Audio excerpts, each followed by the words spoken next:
అందరికీ నమస్కారం అండి. ఈ దేశ వారసులమైన మనము చిన్న పెద్ద ఆడ మగ అందరము దేశ మనుగడకై ఎటు పయనిస్తున్నాం. మన జీవన విధానం అనేది ఎలా ఉంది? ముందుగా వృద్ధులైన వారేమో వారి యొక్క బుర్ర బలము, శారీర బలము, ధన బలము కలిపి 90% వృద్ధులు భక్తి అనే తతంగానికి మాత్రమే వినియోగిస్తుంటాము.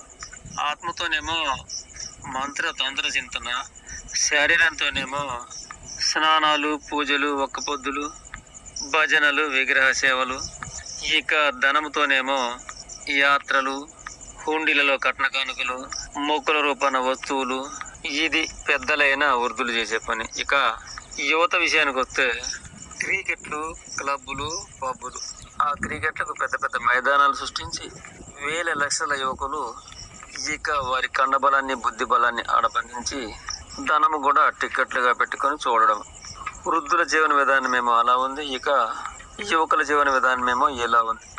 ఇక 10 సంవత్సరాలకు అటు ఇటు వయసు గల పిల్లలు, ఇక ఈ పిల్లలకు వృద్ధులైన ఆ తాతలు, ఆవలు, ఇక ఆ వృద్ధులే ఆచరిస్తున్న ఆ భక్తి తతంగాలను కాడు జాగ్రత్తతో వాడి వారసులైన మనవాళ్ళకు, మనవరాళ్లకు వారి తతంగాలలో ఏదో అర్థం ఉందని ఆ విధమైన వ్యర్థాన్నంతా కూడా వారికి బోధిస్తూ ఉంటారు.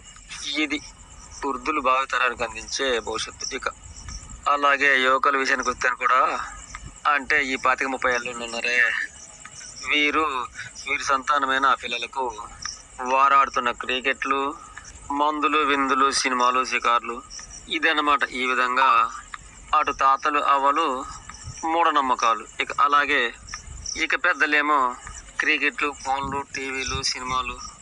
ఈ విధంగా 2 తరాల పెద్దలు కూడాను భవిష్యత్తు గల భావితరాలకు బోధించేది ఇటువంటి విధానాలే. ఈ విధంగా అన్ని కులాల మతాల వారు కూడా ఇదే తంతు, ఇది ప్రజల యొక్క జీవన విధానము. ఇక పాలక ప్రభువుల విషయానికి వస్తే కూడాను గుణం ఉన్న వారిని పక్కన పెట్టి ధనం ఉన్న వారు పాలిస్తున్నారు. అంతేకాక చదువు సంస్కారాలు పక్కన పెట్టి కుల మతాల హెచ్చుతగ్గులనేవి బోధించడాలు. ఇదే నా భావి దేశ భవిష్యత్తు. సరే, తప్పైతే క్షమించండి.